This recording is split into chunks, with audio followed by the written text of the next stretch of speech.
Aravind tax நேயர்களுக்கு அன்பான வணக்கங்கள். 1 hour எபிசோட் எல்லாருமே பார்த்துருப்பீங்க. அந்த 1 hour எபிசோடில் பார்த்தவங்களுக்கு என்ன புரிஞ்சுது அப்படிங்கிறது எனக்கு தெரில. ஆனால் எனக்கு சில விஷயங்கள் புரிஞ்சு போச்சு. திவாகரை எல்லாரும் டார்கெட் பண்ணுறாங்க, திவாகரை எல்லாருமே கார்னர் பண்ணுறாங்க அப்படிங்கிற மாதிரி சேனல் காட்டுறதுக்கு ட்ரை பண்ணுது. காலையில் என்ன நடக்குது அப்படின்னு பார்த்தீங்கன்னா, இந்த 1 hour எபிசோடில் எடுத்தவொடனே பார்வதியும் இவர் கமருதீனும் பேசிக்கிறதா காட்டுறாங்க. பார்வதி ஒரு விஷயத்தை கிளியர் பண்ணுறாங்க. நம்ம டீப்பாக ஒரு விஷயத்துக்குள்ளே போக வேண்டாம், எந்த விதமான கமிட்மெண்ட்குள்ளேயும் நம்ம போக வேண்டாம், இந்த இடத்துல அது வேண்டாம் அப்படின்னு ஒரு விஷயத்த கிளியர் பண்ணுறாங்க கமருதீன் கிட்ட. எதுக்காக அதை பற்றி அவங்க பேசுகிறாங்க அப்படின்னு பார்த்தீங்கன்னா, நேற்று திவாகர் கிட்ட உட்காந்து அவன் ஒரு மாதிரி ராங் டச்லாம் பண்ணுற மாதிரி எனக்கு ஃபீல் ஆகுது அப்படின்னு சொல்லியிருப்பாங்க திவாகர் கிட்ட உட்காந்துட்டு. இப்போ இது எப்படி ஆயிடுச்சு அப்படின்னு பார்த்தீங்கன்னா, எதிரிக்கு எதிரி நண்பன் அப்படிங்கிற மாதிரி சூழ்நிலைக்கேற்ப ஒவ்வொரு வாரமும் யாரெல்லாம் தன்னுடைய எதிரிக்கு எதிரியாக இருக்காங்களோ அவங்களெல்லாம் நண்பனாக ஆக்கிக்கிறாங்க பார்வதி. உதாரணத்துக்கு முதல் வாரத்தில் இந்த அன்பு கேங் வெர்சஸ் திவாகர்னு சண்டை போச்சு. அப்போ திவாகருக்கு போய் சப்போர்ட் பண்ணி அப்போ அந்த ஊர் பாசத்தில் போய் ஒன்றா சேர்றாங்க, மதுரை அப்படின்னு சொல்லிட்டு போய் ஒன்றா சேர்றாங்க. So Parvathi Divakar versus housemate அப்படின்ற ஒரு விஷயம் போச்சு. 2வது வாரமும் அதே தான் கண்டினியூ ஆகுது. 3வது வாரம் திவாகர் கலந்துக்கிறார். முதல்ல கலையரசன் கலந்துக்கிறான். இந்த அதான் மூவேந்தர்கள், நான் மூதேவிகள்னு சொல்லுவேன். மூதேவிகள் அப்படிங்கிறது தப்பான வார்த்தை கிடையாது, அது ஒரு கடவுளின் பெயர், ஓகேவா? இந்த மூதேவிகளும் சேர்ந்துக்கிட்டு ஒரு அணியை ஃபார்ம் பண்ணி இந்த வீட்டுக்குள்ளே ஃபேவரிசம், குரூப்பிசம் எல்லாமே நடக்க ஆரம்பிச்சது. ஒரு பக்கம் அன்பு கேங் ஃபார்ம் ஆகுது.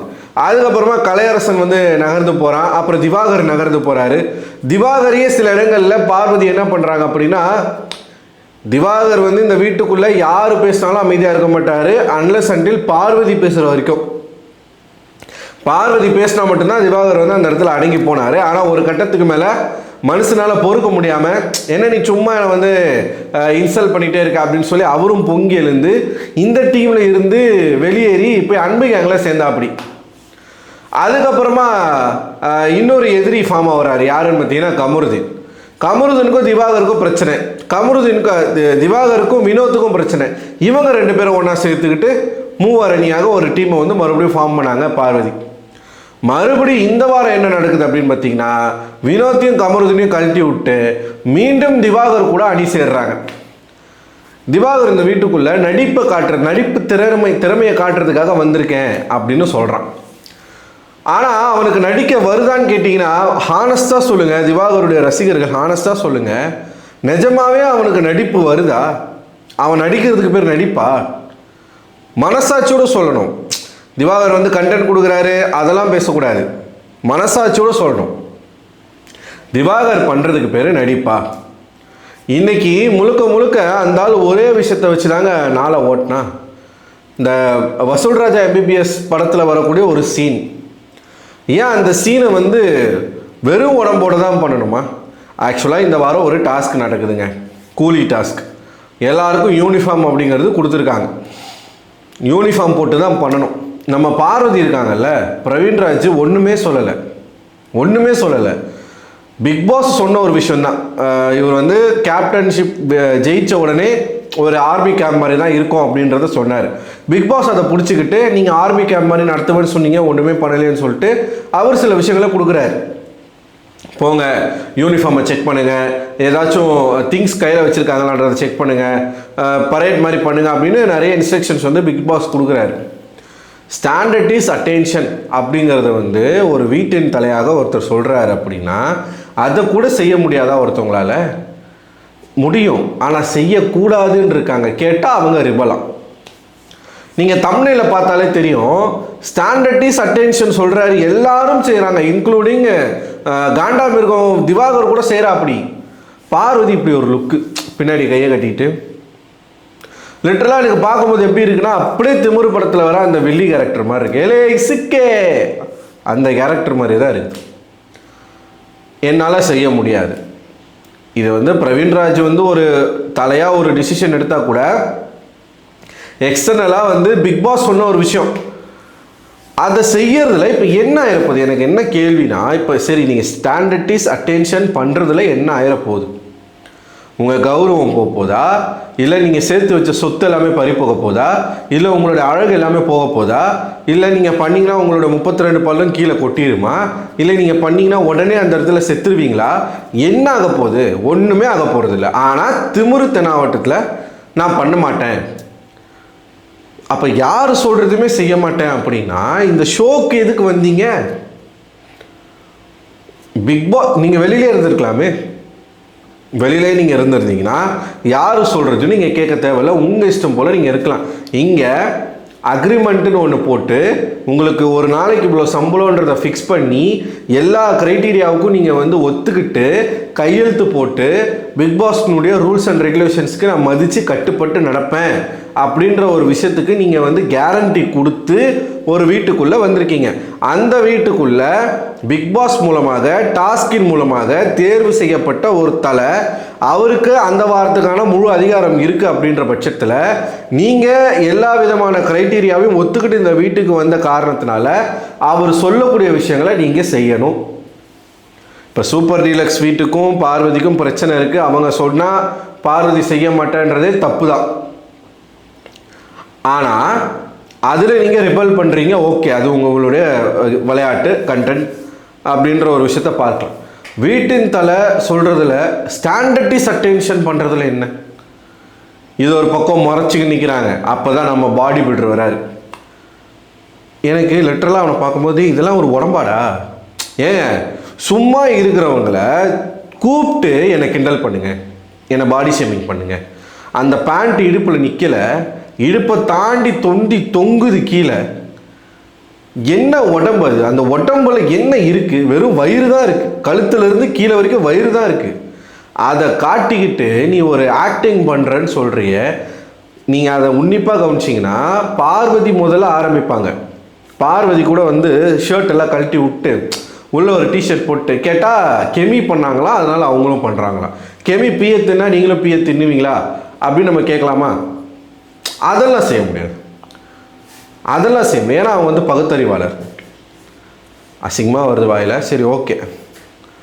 இவர் பார்வதி சொல்கிறாங்க இன்டிமேட்டிங்காக இருக்குது, மூடுங்க. முதல்ல துஷாரை கூப்பிட்டு பண்ணுறான். இதே ஆக்டிங்கை இந்த வீட்டுக்குள்ளே திவாகர் எத்தனை நாட்களாக பண்ணியிருப்பாருன்றதை நீங்கள் யோசிச்சு பாருங்கள். மறுபடியும் இன்றைக்கி அதை செய்யணுமா? சரி, ஒரு இடத்துல செஞ்சீங்க. முதல்ல வந்து கேமராவில் பேசுகிறாரு. கேமராவில் என்னென்னமோ பேசுகிறான். உலக தமிழர்கள் அனைவரும் அவரை ஃபாலோ பண்ணுறாங்களாம், அவரை ரசிக்கிறாங்களா. எவன்டா சொன்னது? யார் சொன்னது? எனக்கு புரியலையே. நாளைக்கு இவன் வந்து நான் வந்து ஒரு கேரக்டர் ஒன்று வரும் ஒரு படத்தில், காதல் படம்னு நினைக்கிறேன். பார்க்குறதுக்கு ஒரு மாதிரி இருப்பார். அவர் வந்த உடனே சினிமா ஆசை வரும். ஒரு ஒரு டூப்பு டைரக்டர் அவர்கிட்ட போயிட்டு ஃபோட்டோலாம் கொடுத்துட்டு, ஹீரோ தான், ஸ்ட்ரெயிட்டாக ஹீரோ தான், நடித்தா ஹீரோ தான் சார், நான் ஃபைட் பண்ணுறேன். அவர் கேட்பார், இந்த அமெரிக்க மாப்பிள்ளை ஃப்ரெண்டு கேரக்டர் அந்த மாதிரிலாம் இல்லை, ஸ்ட்ரெயிட்டாக ஹீரோ தான். அந்த மாதிரி இவர் நடித்தா ஹீரோவாக நடிப்பார். அதுக்கப்புறம் அரசியலுக்கு வருவார், முதலமைச்சர் வருவார். அப்படி ஒரு மைண்ட் செட்டில் இருக்கானான்னு தெரில. உலகத்தமிழர்கள் அனைவரும் அவரை ஃபாலோ பண்ணுறாங்களாம், அவர் சொல்கிறத கேட்குறாங்களாம்.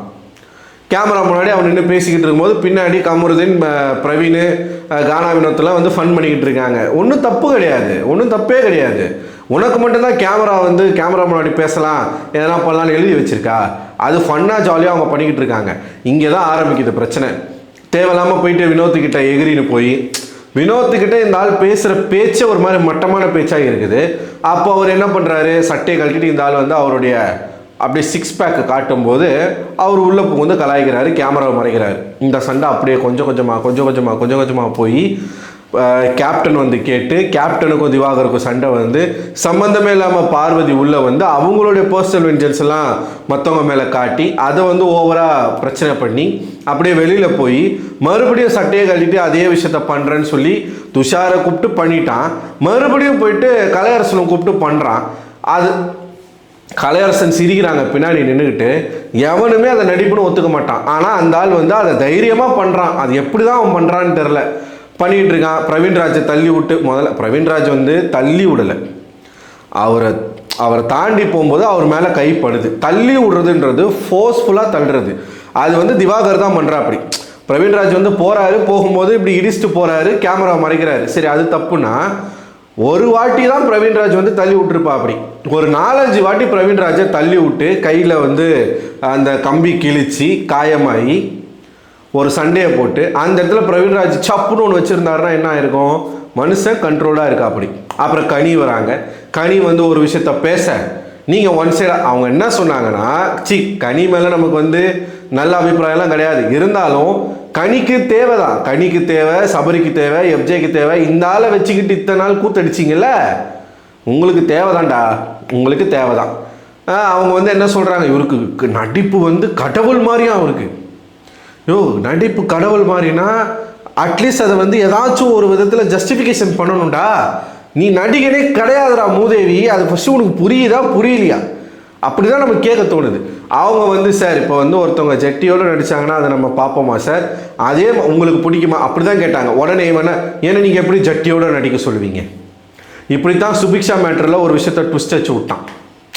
சுபிக்ஷா வந்து மரத்துக்கு சேலை கட்டினதுன்னு சொன்னதை போய் சுபிக்ஷாவுக்கு சொன்னாங்கன்னு சொல்லி ட்விஸ்ட் வச்சு விட்டான். ஒருத்தவங்க வந்து ஜட்டியோட ஒரு விஷயத்த வந்து பண்ணுறாங்க அப்படின்னா அது நமக்கு எப்படி சார் இருக்கும், அந்த மாதிரி தான் சிலருக்கு அது வந்து இன்டிமேட்டிங்காக இருக்குது. உள்ளே வந்து இன்டிமேட்டிங்காக இருக்குதுன்னு சொன்ன பார்வதி வெளியில் வந்து என்ன சொல்கிறாங்க, தனியாக ஒருத்தர் வந்து ஷர்ட் இல்லாமல் நடிக்கிறதுல வந்து பிரச்சனையே இல்லையே அப்படின்றாங்க. அதான் நேரத்துக்கு ஏற்ற மாதிரி பேசுறது. வெளியிலனா அந்த வீட்டில் கேமரா இல்லையா, இல்லை நான் என்ன கேட்குறேன், நீங்கள் மட்டும்தான் பார்ப்பீங்களா, இன்டிமேட்டிங்காக உங்களுக்கு மட்டும்தான் இருக்குமா, அந்த கேமரா வழியாக எத்தனை கோடி மக்கள் பார்க்குறாங்க, அவங்களுக்கு இன்டிமேட்டிங்காக இருக்காதா. பார்வதின்னு பேரை வச்சுக்கிட்டு சொல்ல விரும்பலை, நான் கேவலமாக பண்ணக்கூடாது பார்வதி, கேவலமாக பண்ணக்கூடாது சரியா. இந்த சண்டை அப்படியே வெடிச்சு நான் வந்து ஷர்ட் இல்லாமல் நடிக்கிறது உங்களுக்கு வந்து டிஸ்டர்பிங்காக இருக்குன்னா, நீங்களும் எஃப்ஜேவும் கட்டி பிடிக்கிறது எனக்கு வந்து டிஸ்டர்பிங்காக இருக்குன்ட்டான் ஒரே வார்த்தையா. ஏன்னா உனக்கு அதுதான் கண்ணு உறுத்திக்கிட்டே இருந்திருக்குல்ல, கனி மேலேயும் உனக்கு ஒரு கண்ணு தான், இந்த காண்டாம இருக்குது கனி மேலேயும் ஒரு கண்ணு தான். எஃப்ஜே வந்து கட்டி பிடிக்கிறது இவனுக்கு பொறுக்க முடியல, இன்னைக்கு வெடிச்சிட்டான் பாருங்க. உடம்பு ஃபுல்லாக வெறி தான், மாப்பிள்ளைக்கு வெறி. வயசை வேற ஒரு நாளாக குறைச்சிக்கிட்டே வரான். நேற்று வரைக்கும் 36, இன்னைக்கு 35, நாளைக்கு 34, 33 போயிடுவான் பொழுது அப்படியே. ஸோ இந்த சண்டை ரொம்ப பெருசாக வெடிக்குது. எஃப்ஜே உள்ளே வராரு, அடிக்கிற மாதிரி வராரு. அதுக்கப்புறமா சபரியை வச்சு செய்கிறா அப்படி. ஆனால் எல்லாருமே திவாகர் வச்சு செஞ்சான். எனக்கு அது மனநிறைவாக இருந்துச்சு. இந்த சபரியை, எஃப்ஜேவை, கனியை இவங்களெல்லாம் வந்து லெஃப்ட் அண்ட் ரைட் வாங்கினது எனக்கு மனநிறைவாக இருந்துச்சு. ஆனால் கடைசியில் அந்த பிரச்சனையில் வந்து ஊதி பெருசாக்குனது யாருன்னு பார்த்தீங்கன்னா பார்வதி. என்னைய மட்டும் சாரி கேட்க சொன்னீங்க, என்னைய மட்டும் பண்ணீங்க, என்னைய மட்டும் டார்கெட் பண்ணீங்க, என்னைய மட்டும் எல்லாம் பண்ணீங்க. அவருக்கு உடனே சப்போர்ட்டுக்கு வராங்களா இந்த அம்மா ராஜமாதா. இப்போ யார் ராஜமாதா? ஸோ இன்றைக்கி ஃபுல்லாக இதே தான் சண்டையாக போயிட்டு இருந்துச்சு. அதுக்கப்புறமா ஒரு டாஸ்க் ஒன்று நடந்துச்சு பாருங்கள். அந்த டாஸ்க்கு எப்பா விக்கல்ஸ் உங்களுக்கு ஒரு சல்யூட்டு. பிக் பாஸ் வீட்டார் தான் இன்றைக்கி ஜெயிச்சிருந்தாங்க. 1000 பாயிண்ட் கிடச்சிது. 1000 பாயிண்ட் வச்சு அதன் மூலமாக வந்து அவங்களுக்கு தேவையான திங்ஸ் வந்து வாங்கிட்டாங்க. விக்கல்ஸு என்ன மனுஷன், ஒரு டிஃபென்ஸில் சபரியை தூக்கி ரைட்டில் விசிறா அப்படி, கனியை தூக்கி லெஃப்டில் விசிறா அப்படி. சரியான டிஃபென்ஸுங்க. 2 பேரையும் பிடிச்சிட்டா, அந்த வாட்டர் மேலனையும் சபரியும் 2 பேரையும் பிடிச்சிட்டா அப்படி. அழகாக பிரவீன்ராஜ் வந்து ஜெயிச்சார். நல்லா இருந்துச்சு. சபரியை தூக்கி போடும்போதெல்லாம் நல்லா இங்கே வந்து சில்லறையை செதற விட்டேன். அந்த மாதிரி சூப்பராக இருந்துச்சு. அப்போ கூட பாருங்கள், இந்த காண்டாமிருகம் மாதிரி தான் போய் கத்துறான் அப்படின்னு போய் கத்துறானே தவிர்த்து டாஸ்கில் விளையாட்டு. நான் என்ன கேட்குறேங்க, ஒரு நடிகனுக்கு உடல் மொழின்றது ரொம்ப ரொம்ப முக்கியங்க. இவனுக்கு எங்கேயாச்சும் அந்த உடல் மொழி இருக்கா? நடக்கும்போது எப்படிங்க நடக்கிறான்? சப்பானி மாதிரி நடக்கிறாங்க, தாங்கி தாங்கி தாங்கி. இவன் ஹீரோவாக நடித்து இவர் வந்து ஆக்ஷன் சீன் பண்ணி சண்டையை போட்டு ஹீரோயின் கிட்ட லவ் பண்ணி இந்த முகரையை பார்த்தா யாருக்காச்சும் லவ் வருமா? பாடி ஷேமிங் பண்ணுறீங்களான்னா ஆமாம் பாடி ஷேமிங் தான் பண்ணுறேன். நீ தைரியமாக வந்து கேமராவில் உடம்பை காட்டும்போது அதை பற்றி கருத்து சொல்கிறதுக்கு எங்களுக்கு உரிமை கிடையாதா? உடம்பை காட்டுறது உன்னுடைய உரிமை, சுதந்திரம், உன்னுடைய நடிப்புனா எங்களுக்கு கருத்து சொல்கிறது எங்களுடைய உரிமை, எங்களுடைய சுதந்திரம். அது கேவலமாக இருக்குன்னா கேவலமாக இருக்குன்னு தான் சொல்ல முடியும். அதுக்குன்னு வந்து உன்னுடைய ரசிகர்கள் மாதிரி ஃபயர்லாம் என்னால் விட முடியாது. எப்பயுமே திவாகர்னா திவாகர் ஒரு கேடுகட்ட கேப் மாதிரி அப்படிங்கிறதுல வந்து நமக்கு மாற்று கருத்தே கிடையாது. திவாகரை என்ன அடித்தாலும் அவனுக்கு வந்து அது அவனுக்கு வந்து அது டிசர்விங் தான். சரிங்களா? எப்படி வேணாலும் அவனை என்ன வேணாலும் செய்யலாம். அதுக்கு 100% டிசர்விங்கான ஒரு பர்சன் தான். ஏன்னா பேசிக்காகவே திவாகர் வந்து கரப்டட் பர்சன். ஸோ அதுக்கப்புறமா ரியோ வராரு. ரியோவுடைய படம் ஆண் பாவம் பொல்லாதது, அங்கே வராங்க. அங்கேயும் கூட வந்து நிறையா சபரியோடைய ஃப்ரெண்டு போல், சபரிக்கு தெரிஞ்சிருக்கு, எப்ஜேக்கு தெரிஞ்சிருக்கு, கானா வினோத்துக்கு தெரிஞ்சிருக்கு. ஸோ அவங்க வந்துட்டு போகிறாங்க. இதுதான் இன்றைக்கி இந்த ஃபுல் எபிசோடில் நடந்துச்சு. நிறைய விஷயங்கள் நம்ம இதில் வந்து பேசியிருக்கோம். ஒரே ஒரு விஷயம் தாங்க நமக்கு பிடிக்காத ஒரு விஷயம், என்றைக்குமே தற்பெருமையும் ஆணவத்திலையும் ஒருத்தன் ஆடவே கூடாது. அதுவும் டேலண்ட் இருக்கவன் தற்பெருமை அடிச்சுக்கலாம், சரிங்களா? ஸ்கில் இருக்கவன் தற்பெருமை அடிச்சுக்கலாம், ஆணவத்தில் ஆடலாம். அவனுக்கு அட்லீஸ்ட் அந்த ஸ்கில் இருக்குது. ஒன்றுமே இல்லாத ஒரு காலி குடத்தை வச்சுக்கிட்டு நான் வந்து 50 சிவாஜிக்கு சமம், நான் வந்து 100 ரஜினிக்கு சமம்னு பேசிகிட்டு இருந்தானா அவனை இந்த சொசைட்டியிலேருந்து அழிக்க வேண்டிய கடமை நமக்கு இருக்குது. ஏன்னா ஒன்றுமே இல்லாத போது இவ்வளோ பேச்சு பேசுகிறான், எல்லார்ட்டையும் போய் நான் 5 படம் நடிச்சிருக்கேன்றான். இந்த பார்வதி பாருங்க, காலையிலேருந்து பிரவீன் சொன்ன எதுவுமே பண்ணலை. கைத்தட்ட சொன்னால் கைத்தட்டல, ஸ்டாண்டர்டிஸ் அட்டென்ஷன் சொன்னால் செய்யலை. ரியோராஜ் டீம் வரும்போது மட்டும் அவங்கள சென்ட் ஆஃப் பண்ணும்போது கைத்தட்ட சொல்லும்போது கைத்தட்டுறாங்க.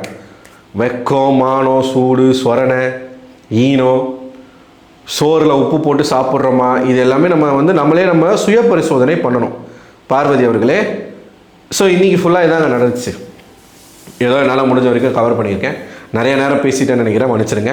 ஸோ நீங்கள் என்ன நினைக்கிறீங்க? இந்த காட்டு எருமை பண்ணுற இந்த அலப்பலை பார்த்து உங்களுக்கு என்ன தோணுது? உண்மையாக ஹானஸ்ட்டாக சொல்லுங்கள். அவனுக்கு எங்கேயாச்சும் நடிப்பு வருதா? அது ஒரு உடம்பா? அந்த உடம்பை பார்த்தா நமக்கு தூக்கம் வருமா? தூக்கம் வருமா? ஏதோ சொல்லுவாங்க பாருங்களேன், ஏதோ பசிக்கு ஏதோ ஒரு பழமொழி சொல்லுவாங்க. நான் வந்து கேட்டு வந்து அடுத்த வீடியோவில் சொல்கிறேன். அப்படிப்பட்ட ஒரு பர்சன் தாங்க இவன். மூஞ்சில் முழிச்சிட்டு போனாலே அன்றைக்கி நாளே உருப்படாது. அப்படிப்பட்ட மூஞ்சை வச்சுக்கிட்டு ஒரு ரொமான்டிக் ஹீரோன்றான், ஆக்ஷன் ஹீரோன்றான், 6 பேக் மாதிரி வந்து காட்டுறான். சொப்பாடி. ஸோ நீங்கள் என்ன நினைக்கிறீங்க? உங்களுடைய கருத்துக்களை மறக்காமல் கமெண்ட் பாக்ஸில் கமெண்ட் பண்ணுங்கள். அடுத்த ஒரு வீடியோவில் உங்களை சந்திக்கிறேன். அதுவரை உங்களிடம் விடைபெறுவது நான் அரவிந்தன்.